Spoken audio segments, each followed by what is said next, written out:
HSC 24 শিক্ষার্থীরা পরীক্ষা বাতিলের জন্য একটা দাবি নিয়ে এসেছে।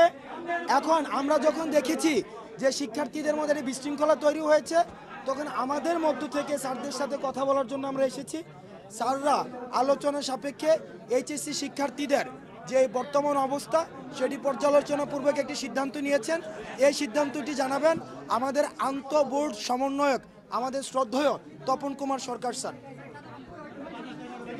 আমি আমার আমার আমার আমার সুপ্রিয় শিক্ষার্থীদেরকে বলছি যে আমাদের যে বৈষম্য বিরোধী ছাত্র আন্দোলনে আমাদের অনেক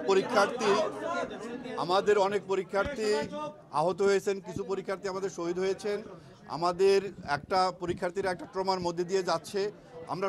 আমরা এটা বুঝতে পেরেছি, আমরা এটা নিয়ে পর্যালোচনা করেছি।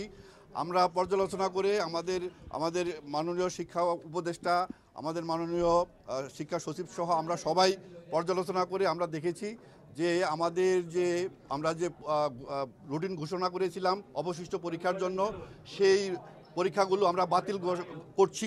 আজকের এখান থেকে আমরা ওই অবশিষ্ট পরীক্ষাগুলো বাতিল ঘোষণা করছি।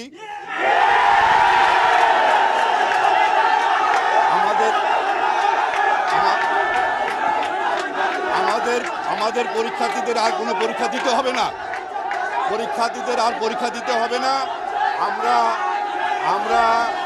আমরা কিভাবে ফলাফল মূল্যায়ন করব,